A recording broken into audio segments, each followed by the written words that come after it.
तो this is the our isothermal process. तो क्या होगा कि क्वेश्चन में गिवन रहेगा कि वॉल्यूम हमारा वन मीटर क्यूब से 5 मीटर क्यूब जा रहा है। कुछ भी वॉल्यूम हो सकता है, V1 से V2 हो सकता है। क्वेश्चन में प्रेशर दे दे गिवन, तो हम वॉल्यूम को रिप्लेस कर देंगे प्रेशर से। ठीक है, तो इसको अब इंटीग्रेट करेंगे तो इसका वर्क डन आ जाएगा nRT ln V2 upon V1। Suppose question में ये दे दे कि प्रेशर हमारा वेरी कर रहा है, प्रेशर 5 बार से 20 बार जा रहा है, तो हम लोग V1 V2 को रिप्लेस कर देंगे यहाँ से। तो यहाँ से इसकी टर्म की जगह क्या आ जाएगा, P1 बाई P2। तो इसको इस तरीके से भी क्वेश्चन पूछा जा सकता है। तो अब इसको हम लोग, ये हमारा वर्क डन किसके करस्पॉन्डिंग निकल के आ गया, आइसोथर्मल प्रोसेस के लिए। तो आइसोथर्मल के लिए हम लोग याद भी कर लेंगे nRT ln V2 by V1 या P1 by P2।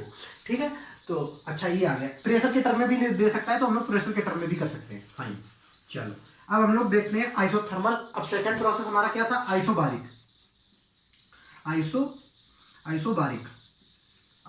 Process. Isobaric process में क्या होता था, हमारा प्रेशर कांस्टेंट होता था। तो हम लोग क्या करते थे, डब्ल्यू वर्क डन क्या लिखेंगे, PdV। फाइन, PdV लिखेंगे, ये हमारा होता है। अब प्रेशर कांस्टेंट है, प्रेशर कांस्टेंट का मतलब क्या है, प्रेशर W प्रेशर कांस्टेंट है, बाहर आ जाएगा। तो P और वॉल्यूम V1 से V2 गया, तो यहाँ पे आ जाएगा V2 माइनस V1। फाइन, तो ये वर्क डन किसके लिए आ गया, हमारा आइसोबारिक के लिए। यहाँ पे हम लोग नोट करके लिखते चले जाएंगे, work done by isothermal process. Isothermal के लिए क्या आता है, nRT ln V2 upon V1। ठीक, चलो ये हम लोग इस तरीके से ब्रैकेट में बंद कर लेंगे। नेक्स्ट आइसोबारिक के लिए वर्क डन कितना आ गया, W आइसोबारिक के लिए आ गया, क्या आ गया, प्रेशर कांस्टेंट है तो V2 माइनस V1। फाइन, ये आइसोबारिक के लिए आ गया। तीसरा प्रोसेस हमारा क्या होता था, आइसोकोरिक में क्या देखते थे, आइसोकोरिक मींस वॉल्यूम कांस्टेंट। तो यहाँ पे रखेंगे volume constant, no change in the volume, तो वर्क डन क्या होगा, zero. Simple, W equal to PdV। Volume में कोई कांस्टेंट नहीं है, वॉल्यूम में कोई चेंजमेंट ही नहीं है, वॉल्यूम हमारा कांस्टेंट है, तो dV की वैल्यू क्या हो जाएगी, जीरो। कोई चेंज ही नहीं है वॉल्यूम में, तो यहाँ पे हम लोग सीधा सिंपल जीरो। तो work done by isochoric, volume constant equal to zero. तो किस प्रोसेस के लिए वर्क डन हमारा जीरो होता है, आइसोकोरिक के लिए। ये हमको लर्न करके रखना है। चलो next last process is adiabatic. W equal to PdV। Simple, always किसी कोई भी प्रोसेस आ जाए, सपोज ये प्रोसेस भी ना आए, उसने दे दिया, सपोज क्वेश्चन में ये दे दिया P इक्वल टू KX²। ठीक, P इक्वल टू KX² दे दिया, उसने बोल दिया x हमारा यहाँ से यहाँ तक चेंज हो रहा है, तो हम डायरेक्ट इंटीग्रेट करके वर्क डन उसका निकाल सकते हैं। कोई क्वेश्चन में कोई जरूरी नहीं यही प्रोसेस आए, ये तो एक आइडियल वे है, थ्योरी है, वो उस हिसाब से आपको समझाने के लिए। हो सकता है हमारा प्रेशर इस टर्म में हो, तो आप लोग यहाँ पे प्रेशर रखेंगे, x1 यहाँ से x2 तक पुट करेंगे और डायरेक्ट इंटीग्रेट कर देंगे x के रिस्पेक्ट में, तो हमारा वो वर्क डन निकल के आ जाएगा। अब ये क्या है, adiabatic PV equal to PV की गामा इक्वल टू कांस्टेंट, इसको K मान लेंगे, यहाँ पे पुट करेंगे तो इसका आ जाएगा W इक्वल टू, इसका जो एडियाबेटिक प्रोसेस का वर्क डन निकल के आ जाता है। कैलकुलेशन काफी है, P2 V2 minus P1 V1 upon gamma minus 1 minus gamma. ठीक, ये आ जाता है हमारा एडियाबेटिक प्रोसेस के लिए। तो ये चारों याद करके रखने हैं। अब चलो रिवाइज कर लेते हैं जल्दी से। आइसोथर्मल के लिए क्या होता है, nRT ln V2 by V1। Isobaric के लिए क्या होता है, P V2 minus V1। W isochoric के लिए क्या होता है, जीरो। और एडियाबेटिक के लिए P2 V2 minus P1 V1 upon 1 minus gamma. ये चारों प्रोसेस के इंडिविजुअली वर्क डन निकाल दिए। लेकिन क्वेश्चन में मैंने भी आपसे बोला कि क्वेश्चन में हो सकता है ये प्रोसेस ना हो, क्वेश्चन में इस तरीके से बोल दे कि क्वेश्चन में हो सकता है कि कोई वॉल है, कोई वॉल्यूम है, ये आपका कोई वैल्यू नहीं। ठीक है, इसका वॉल्यूम उसने दे दिया सपोज 5 मीटर क्यूब। क्वेश्चन इस टाइप से भी हो सकता है, क्वेश्चन दे दिया 5 मीटर क्यूब, इसका वॉल्यूम है हमारा, और ये क्या हो रहा है कि ऊपर जैसे एयर में फ्लो कर रहा है, तो इसका वॉल्यूम जो है चेंज हो रहा है। सपोज ये क्वेश्चन में ये बोल रहा है कि इसके अंदर सपोज प्रेशर है आपका P1, प्रेशर P1 में मान लिया मैंने कि 1 एटमॉस्फेरिक प्रेशर इसके अंदर है इसमें। ठीक है, वैसे ज्यादा ही प्रेशर होगा, 1 एटमॉस्फेरिक होगा नहीं, 2 एटमॉस्फेरिक इसके अंदर प्रेशर है। इस क्वेश्चन में ये पूछा जाए कि अभी इनिशियल इसका वॉल्यूम 5 मीटर क्यूब है, तब फूला हुआ गुब्बारा है पूरा। ठीक है, अभी उसके अंदर एयर है, उसके अंदर कुछ प्रेशर है। उस क्वेश्चन में ये सिंपल पूछा जा सकता है कि जो वॉल्यूम है, वॉल्यूम हमारा क्या है, सपोज वॉल्यूम चलो 5 मीटर क्यूब है। उस क्वेश्चन में बोला गया कि वॉल्यूम तब उसका 2 मीटर क्यूब बचे, तो वॉल्यूम के अंदर प्रेशर कितना होगा। इस टाइप के क्वेश्चन पूछे जा सकते हैं। तो डायरेक्ट आपको उस फॉर्मूले में रखेंगे और पुट करेंगे, इंटीग्रेट करेंगे, डायरेक्ट सॉल्यूशन आ जाएगा। इस टाइप के मैंने हजारों क्वेश्चन बन सकते हैं, नो प्रॉब्लम। ठीक है, कर लोगे सारे क्वेश्चन। चलो, ये थे हमारे work done of all the process. Process हम लोगों ने सीख लिया। सबसे पहले प्रोसेस हम लोगों ने क्या पढ़ा, आइसोथर्मल प्रोसेस पढ़ा। आइसोथर्मल प्रोसेस में हमारा टेम्परेचर कांस्टेंट हुआ करता था। आइसोबारिक प्रोसेस पढ़ा, उसमें प्रेशर कांस्टेंट हुआ करता था। आइसोकोरिक प्रोसेस था, उसमें वॉल्यूम कांस्टेंट हुआ करता था। एडियाबैटिक, उसमें हीट का कोई एक्सचेंज नहीं होता था, एनर्जी का कोई एक्सचेंज नहीं है सिस्टम सराउंडिंग के साथ। सिस्टम के अंदर बात हो सकती है, सराउंडिंग के अंदर की बात हो सकती है, लेकिन सिस्टम और सराउंडिंग में कोई भी हीट का एक्सचेंज नहीं हो रहा था। और उसके करस्पॉन्डिंग कितना वर्क डन आ रहे थे वो हम लोगों ने चारों प्रोसेस के पढ़ लिए। अब एक क्वेश्चन कर लेते हैं, अब एक क्वेश्चन देख लेते हैं। क्वेश्चन में हम लोग, क्वेश्चन है हमारे पास ये, सपोज हमारा जो क्वेश्चन है ग्राफ P वर्सेस B है, ठीक। सपोज ये हमारा जो नेचर है, जो कोई भी प्रोसेस हो रहा है उसका नेचर इस तरीके से हो रहा है, ये है नेचर उसका, ठीक। ये है ABC क्वेश्चन,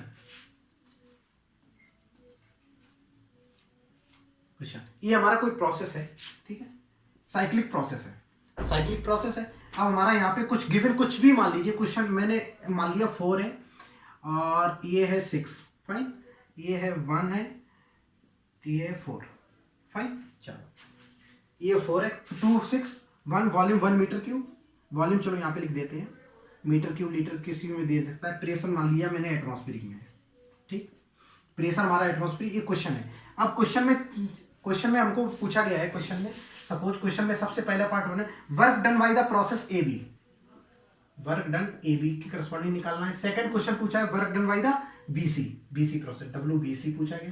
थर्ड पूछा गया है work done by the CA, C2A, WCA। और फोर्थ क्वेश्चन पूछा गया है इसी क्वेश्चन में वर्क डन ABC, ठीक, ABCA, पूरा साइक्लिक का पूरा वर्क डन इसका निकालना है। तो हमें 4 पार्टों में हम लोग हर एक प्रोसेस का क्वेश्चन करेंगे। तो इसमें देखो ये क्या है प्रोसेस हमारा, आइसोकोरिक, ये आइसोबारिक, और तो इसमें हम लोग क्या निकाल देंगे, सारा वर्क डन निकालेंगे। तो हमको कॉन्सेप्ट समझ में आ जाएगा जो हम लोगों ने अभी तक इतनी थ्योरी पढ़ी है, फाइन। तो हम लोग सब चलो एक एक करके निकालते हैं। WAB का वर्क डन निकालेंगे। अब देखो यहाँ पे ध्यान दो, WA के बीच का, AB के बीच का निकालना। इसका मतलब क्या हुआ, वॉल्यूम हमारा कांस्टेंट है, वॉल्यूम कांस्टेंट है तो वर्क डन क्या लिखेंगे, W इक्वल टू, सीधे यहाँ पे करते हैं छोटे में, W equal to P dV। Volume क्या है, कांस्टेंट है, तो इंटीग्रेशन करेंगे तो वॉल्यूम तो हमारा कांस्टेंट है, तो सीधे सीधे सिंपल 0 हो जाएगा। No work along the AB, तो वर्क डन AB की करस्पॉन्डिंग क्या आ जाएगा, AB इक्वल टू 0, तो इसकी जगह पे वर्क डन क्या आ जाएगा, 0, फाइन। अब चलो ये किसके करस्पॉन्डिंग आ गया, AB के। BC के करस्पॉन्डिंग कितना आ जाएगा, BC हमारा प्रोसेस कौन सा है, देखो आइसोथर्मल, आइसोबारिक प्रोसेस है। आइसोबारिक मींस प्रेशर कांस्टेंट, तो आइसोबारिक प्रेशर के लिए क्या लिखते थे, PdV लिखते थे, प्रेशर को कांस्टेंट है जिसका मतलब बार आ जाता था। तो W equal to pressure constant है, प्रेशर कितना है 6 बार है, और वॉल्यूम कितना चेंज हो रहा है, 1 to 4 जा रहा है। तो V2 माइनस V1, तो V2 माइनस इसकी जगह लिखेंगे V2 माइनस V1, तो 4 माइनस 1 3, तो कितना आ गया 18 आ गया। तो ये वर्क डन इसकी करस्पॉन्डिंग कितना आ गया 18 जूल, जो भी होगा, ठीक है। कुछ भी यूनिट बार और एटीएम को आप सॉल्व कर लेंगे तो किलो जूल, जिसमें भी इसकी यूनिट लिख सकते हैं, इसकी वर्क डन की जो भी यूनिट होती है वो यूनिट लिख लेंगे, फाइन। इसी तरीके से क्वेश्चन, मतलब मोरल ऑफ द स्टोरी ये कि क्वेश्चन को समझ के आ जाना चाहिए, को डायरेक्ट निकालना कैसे है। अब ये हमारा प्रोसेस कैसा, ये हमको प्रोसेस पता नहीं चल पा रहा है कि प्रोसेस है कौन सा, तो हमको इसके करस्पॉन्डिंग निकालना है। सिंपल हमको ये पता है, ये एप्लीकेबल है हर किसी प्रोसेस के लिए। अब P आइसोबारिक होगा तो हम लोग वहां से निकाल देंगे, आइडियल गैस होगी वहां से निकाल देंगे। अब हमको इस प्रोसेस के लिए क्या निकालना है, वर्क डन।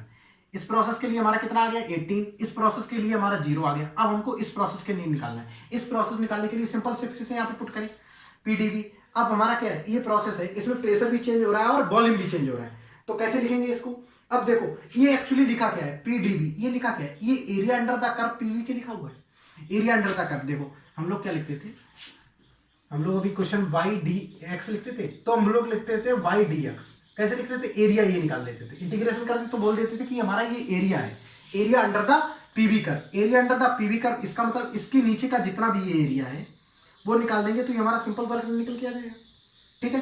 चलो तो एरिया निकाल लेते हैं, area of under this curve. Area of this curve कैसे निकालेंगे, ये देखो हमारा क्या बन रहा है, इसका देखो 2 तरीके से, इसको देखो 2 पार्टों में तोड़ लेते हैं। एक ये देखो ट्रायंगल A और ये B रेक्टेंगल, एक ये ट्रायंगल है और ये रेक्टेंगल है, तो area of triangle plus area of rectangle. तो यहां लिखेंगे वर्क डन, चलो यहां लिख देते हैं work done, total work done कितना आ जाएगा, area of triangle plus area of rectangle, दोनों का एरिया जोड़ देंगे तो हमारा work done by the this process क्या आ जाएगा, C2A आ जाएगा। तो एरिया ऑफ ट्रायंगल कितना हो जाएगा, एरिया ऑफ ट्रायंगल क्या था हाफ, बेस कितना है, बेस कितना है 3, 4 - 1 3, बेस हाइट कितनी है, हाइट इसकी कितनी है 6 4 to 6 गया, इसका मतलब कितना यूनिट चला, 4 यूनिट चला इसका, इसके बीच का डिफरेंस कितना है 4, plus area of rectangle. Area of rectangle कैसे निकालेंगे, एरिया ऑफ रेक्टेंगल क्या होता है, लेंथ इंटू विड्थ, तो इसकी लेंथ कितनी है 3 और ये हाइट इसकी कितनी है 2, ठीक है 2 चला ये 2, तो इसको ऐड कर देंगे, तो एरिया ऑफ ट्रायंगल कितना आ जाएगा 2 2 जा 4, फिर 6 ये 6 प्लस 6 12, ठीक, तो ये हमारा क्या आ गया C2 12 जूल। यूनिट लिख लेंगे, ठीक है, यूनिट कन्वर्ट कर लेंगे, जो इसमें होगा एटीएम में होगा तो एटीएम के करस्पॉन्डिंग लिख लेंगे, जूल किलो जूल कुछ भी आ सकता है, फाइन। चलो ये हमारा 12 आ गया। अब हम लोग वर्क डन निकालेंगे ABCA, तो सारा ऐड कर दें, work done by the this process, work done by the this process, work done by the this. अच्छा एक चीज देखो, यहाँ पे क्या हो रहा है एक्सपेंशन, यहाँ पे क्या हो रहा है कंप्रेशन। कंप्रेशन होगा इसका मतलब क्या हो रहा है वॉल्यूम घट रहा है, यहाँ से यहाँ तक हमारे, तो वॉल्यूम घट रहा है, वॉल्यूम घटने का मतलब W इक्वल टू लिखेंगे PdV, means P into V2 minus V1 लिखेंगे। अब वॉल्यूम ये हमारा कम है, ये वॉल्यूम ज्यादा है, इसका मतलब निगेटिव साइन आगे आ जाएगा, नेगेटिव साइन आगे आ जाएगा क्योंकि V2 क्या है हमारा, V2 हमारा कम है और V1 ज्यादा है, मींस कंप्रेशन हो रहा है, कंप्रेशन का मतलब नेगेटिव साइन आ जाएगा। तो वर्क डन जब भी कंप्रेशन का होता है वो नेगेटिव होता है, सिस्टम के ऊपर काम किया जा रहा है, तो हमारा ये जो 12 आएगा वो नेगेटिव आ जाएगा, फाइन। 12 क्या आ गया हमारा नेगेटिव आ गया, तो ये कंप्रेशन हो रहा था, ये साइक्लिक प्रोसेस है। एक्सपेंशन में वर्क डन पॉजिटिव, कंप्रेशन में नेगेटिव, क्योंकि कंप्रेशन में वॉल्यूम क्या हो रहा है कम हो रहा है, तो डीवी क्या हो रहा है नेगेटिव हो रहा है उसकी वैल्यू, तो ये हमारा नेगेटिव आ जाएगा, फाइन। चलो अब हम लोगों को वर्क डन टोटल निकालना है WABCA। वर्क डन टोटल निकालने के लिए सारे को ऐड कर देंगे, WAB plus BC plus CA, पूरा साइकिल का ऐड कर देंगे तो हमारा वर्क डन टोटल आ जाएगा। तो वर्क डन AB का कितना था W टोटल साइकिल का, टोटल कितना AB के करस्पॉन्डिंग 0 प्लस इसके करस्पॉन्डिंग कितना था 18 प्लस इसके करस्पॉन्डिंग कितना था -12, इसको जोड़ेंगे कितना आ जाएगा 6 प्लस का 6, ठीक। तो वर्क डन हमारा साइकिल का कितना आ गया 6। अच्छा चलो ये टोटल साइकिल का आ गया 6 जूल, जो भी यूनिट आएगी जूल किलो जूल, इतना आ गया हमारा वर्क डन। अच्छा ये हमारे चारों प्रोसेस, तीनों प्रोसेस के आ गए वर्क डन। अच्छा अब कंक्लूजन क्या है इसका, कंक्लूजन देख लेते हैं, सारा ये आ गया समझ में आप लोगों को, वेरी गुड। कंक्लूजन देख लेते हैं, work done of the cycle का आ गया 6 जूल, ठीक। अच्छा अब इसमें बात क्या आ रही है हमको समझ में, ये पॉइंट ये आ रहा है कि जो साइक्लिक प्रोसेस का है वर्क डन 0 नहीं आएगा कभी भी, work done never can be 0 नहीं हो सकता है। क्यों 0 नहीं, इसका मतलब ये टोटल का साइक्लिक प्रोसेस का वर्क डन 0 नहीं है, इसका मतलब सिंपल ये हो गया कि वर्क डन कुछ निकल के आ रहा है, और इसका मतलब सिंपल ये हो गया कि जो वर्क है ये हमारा पाथ पे डिपेंड कर रहा है। वर्क किस पे डिपेंड कर रहा है, पाथ पे। सपोज ये हमारा इस तरीके से होके ये नीचे चल के इस तरीके से इस यूनिट का वर्क डन निकालोगे कुछ और निकल के आएगा, तो ये पॉजिटिव आ रहा है 0 नहीं आ रहा है, तो इसका मतलब वर्क डन पाथ पे डिपेंडेंट कर रहा है। Work done totally dependent on the path, means path जिस तरीके से पाथ चेंज हो जाएगा हमारा वर्क डन चेंज हो जाएगा, ठीक। अच्छा ये हो गया, तो work done of the cyclic process का हम लोग कुछ ना कुछ निकल के आ जाता है। ये सपोज ये इंटरनल एनर्जी पूछी जाती तो वो 0 साइक्लिक प्रोसेस के निकल के आ जाती, क्योंकि इंटरनल एनर्जी जो है हमारी इनिशियल एंड फाइनल पोजीशन पे डिपेंड करती है। एंट्रोपी हमारी इनिशियल टू फाइनल पोजीशन पे चेंज करती है, ठीक है, फाइनल पोजीशन। लेकिन हमारा जो वर्क डन है वो पाथ पे डिपेंड करता है, हीट है पाथ पे डिपेंड करती है। तो इस तरीके से हम लोग मोरल ऑफ द कंक्लूजन ये बोल सकते हैं कि वर्क डन है हमारा पाथ पे डिपेंड करता है। तो इस चारों पार्ट का ये मतलब था। Okay, so this is the our small topic, hope so कि आपको क्लियर हुआ होगा कुछ थोड़ा बहुत। So thank